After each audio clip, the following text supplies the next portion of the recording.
देखिए, हम लोगों ने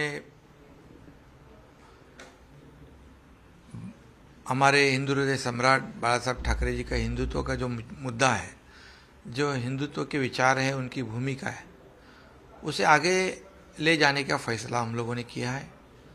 जो महाविकास आघाड़ी में हमारे लगभग देखो 50 एमएलए हो गए, 40 और 10 सहयोगी, ऐसे 50 एमएलए एक साथ में अगर ऐसी भूमिका लेते हैं तो इसका कुछ बड़ा कारण होगा। ऐसे छोटे मोटे कारण से ऐसा कोई बड़ा डिसीजन कोई लेता नहीं। आज एक सर्वसाधारण अगर कारपोरेटर, एक पार्षद भी ऐसा डिसीजन लेता नहीं, तो ये 50 एमएलए ऐसा डिसीजन, ऐसी भूमिका क्यों लेते हैं, इसका कुछ रीज़न है। इसका विचार करने की आवश्यकता थी।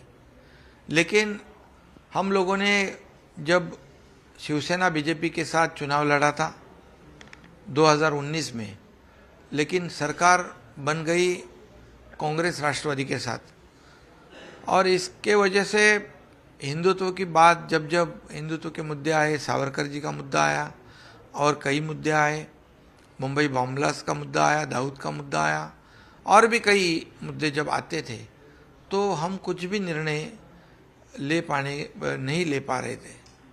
और इसलिए, और दूसरी बात है, जो हमारे 40-50 विधायक जो हैं, उनके चुनाव क्षेत्र में भी काफ़ी कठिनाइयों का सामना उनको करना पड़ रहा था, क्योंकि अन्य जो हमारे घटक पक्ष है वो उनको जो वहाँ पर उनके सामने जो पराजित हुए थे, उनको उनकी ताकत बढ़ाने का काम अन्य घटक पक्ष कर रहे थे। और दूसरी बात, जब हम लोग चुनाव में जीतते हैं तो हमारे चुनाव क्षेत्र के जो मतदाता हैं उनकी अपेक्षा होती है डेवलपमेंट होना चाहिए, पानी चाहिए, रास्ते चाहिए, जितने भी मूलभूत जो काम है डेवलपमेंट के, वो अपेक्षा रहती थी। लेकिन हमारे एमएलए जो है, विधायक जो है, वो नहीं कर पा रहे थे। फंड की कमी थी और बाकी सब समस्या थी, और इसलिए हम लोगों ने कई बार हमारे वरिष्ठ जो है उनसे बातचीत की इसके बारे में कि हम इसमें करेक्शन करना चाहिए, लेकिन हम लोगों को उसमें कामयाबी नहीं हासिल हुई और हम उसमें सफल नहीं हुए, दुर्भाग्यवश। और इसलिए ये भूमिका हमारे 40-50 विधायकों ने ली। सर, अब सरकार बन गई, लेकिन यहाँ से मामला अभी भी अदालत में है, निर्वाचन आयोग तक भी शायद बात जाएगी, विधान भवन और बाकी जगहों पर चर्चा हो चुकी है पहले ही, तो आने वाला रास्ता भी बहुत आसान नहीं होगा, खासकर पार्टी स्तर पर देखा जाए तो। नहीं, देखिए, हम लोग कोई भी इलीगल काम नहीं कर रहे। इस देश में लोकशाही में कॉन्स्टिट्यूशन है, रूल्स है, कानून है, उसके मुताबिक ही काम करना पड़ता है। और आज हमारे पास मेजॉरिटी है, जितनी 2/3 लगती है उससे ज़्यादा है, और इसलिए जो निर्णय हम लोगों ने लिया है वो बिल्कुल लीगल है, वैलिड है, और स्पीकर ने भी हमें रिकग्नाइज किया है। और लड़ाई जो कानून की लड़ाई जो सुप्रीम कोर्ट में है, उसके बारे में भी जब लोग हमारे खिलाफ कोर्ट में गए थे, उनको भी कोर्ट ने डांटा है, फटकारा है। तो निश्चित रूप से हम लोग कोई भी गैर कानूनी काम किया नहीं है, और जिन्होंने किया है उनके खिलाफ कोर्ट निर्णय लेगा। फ्लोर टेस्ट हो गई है, स्पीकर का चुनाव हो गया है, सरकार विश्वासदर्शक मत पारित हुआ है, और लोकशाही में जो करना है वो कर लिया है। अब ये सरकार 170 विधायक वाली सरकार है, मजबूत सरकार है। ये सरकार लोगों को न्याय देगी। ये आम आदमी, मतलब जो सर्वसामान्य जो मानुस कहते हैं, उसकी सरकार है। ये सभी लोगों को न्याय दिलाने वाली सरकार है। इसमें किसान है, कामगार है, कष्टकरी है, सभी जितने भी समाज घटक हैं उनको न्याय देगी सरकार।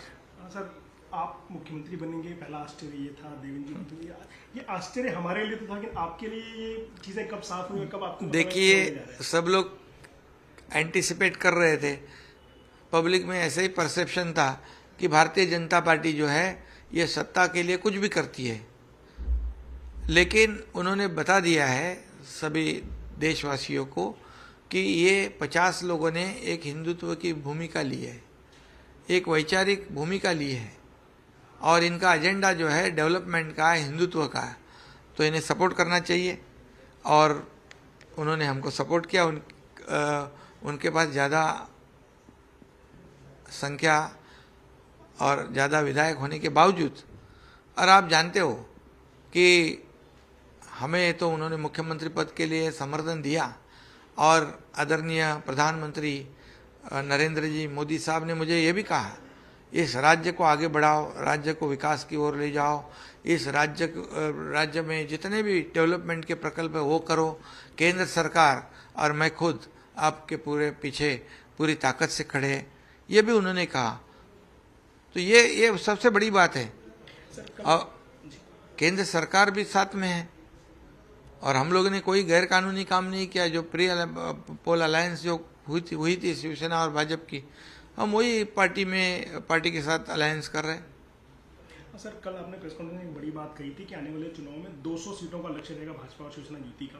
तो आपके पास फिलहाल जो विधायक हैं 40 के, अगर दिखे तो 80 या 50, कम से कम डबल करना पड़ेगा। नहीं, क्यों ऐसे डबल करना है? हमारे पास अभी 170 है दोनों मिला के, तो खाली संख्या कितनी 30 ही बचे, 200 से ज़्यादा आ सकते हैं। सर, एक आखिरी सवाल। आज पूर्व मुख्यमंत्री उद्धव ठाकरे अपने कार्यकर्ताओं को संबोधित करते हुए बात कर रहे थे। उन्होंने एक बात वहाँ पे कही कि पहले हमारी सरकार को 3 पहिए की सरकार कहा जाता था, आज 3 पहिए वाले ड्राइवर को सरकार चलाने दे दिया है, कैसे चलेगा? कहीं ना कहीं इशारा आपकी तरफ था, आपके शुरुआती मैंने कहा है उस पर, वो रिक्शा मर्सिडीज को पीछे छोड़ दिया, रिक्शा ने मर्सिडीज को पीछे छोड़ दिया, क्योंकि ये सरकार जो है ये सर्वसामान्य लोगों के लिए सरकार है, ये समाज के हर घटक को न्याय दिलाने वाली सरकार है। और देखिए, हम लोग ऐसा काम करेंगे कि ये सरकार हर एक घटक को, हर एक व्यक्ति को लगे कि ये मेरी सरकार है, ये मेरे लिए काम करेगी, ये फ़र्क होगा। और इसलिए मैं कहता हूँ कि यहाँ पर हमारे देवेंद्र जी जो है वो बड़े दिल से उप मुख्यमंत्री बन गए, उनको भी अनएक्सपेक्टेड था, लेकिन पार्टी का आदेश आता है तो पार्टी का आदेश मानते हो। और मेरे जैसे बाला साहेब और आनंद दिगे साहब के कार्यकर्ता को मुख्यमंत्री पद की कुर्सी पे बिठा दिया, इसलिए मैं प्रधानमंत्री जी का, केंद्रीय गृह मंत्री जी का और भारतीय जनता पक्ष के प्रमुख जो है अध्यक्ष नड्डा जी का, कल ही मैं उनको धन्यवाद दिया है, आज भी धन्यवाद देता हूँ कि उन्होंने एक मौका दिया है और लोगों को जो परसेप्शन था वो पूरी तरह बदल दिया है, चेंज कर दिया है कि भारतीय जनता पार्टी सिर्फ सत्ता के लिए नहीं, एक विचारधारा के लिए भी पार्टी है।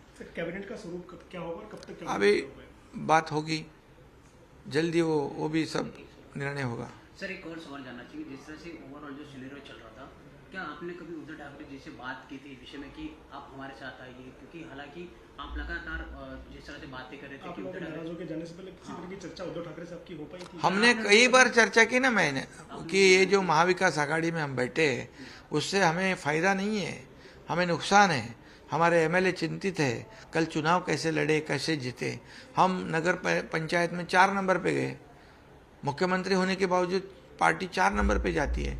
इसका मतलब जो सरकार का फायदा कौन उठा रहा है? शिवसेना को नहीं हो रहा है, अन्य घटक पक्ष को हो रहा है, हमारे शिवसैनिक को हो रहा है?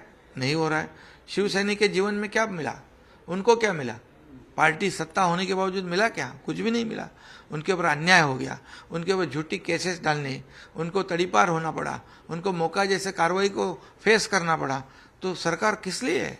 सरकार के जब सत्ता होती है तो जैसे शिवसेना है, शिवसैनिक है, उनको न्याय देना चाहिए, उनको खुद के बलबूते पे खड़ा होने के लिए ताकत सरकार से देनी चाहिए थे। लेकिन जीवन में कुछ भी बदलाव नहीं आया, बल्कि उनको नुकसान हुआ है, उनके ऊपर अन्याय हुआ है। आपने मनाने की कोशिश की उद्धव ठाकरे जी को सलाह में, पूरे माहौल में? नहीं, हमारी तो कोशिश थी लेकिन हम कामयाब नहीं हुए, मैं बताया ना पहले ही। धन्यवाद, शुक्रिया।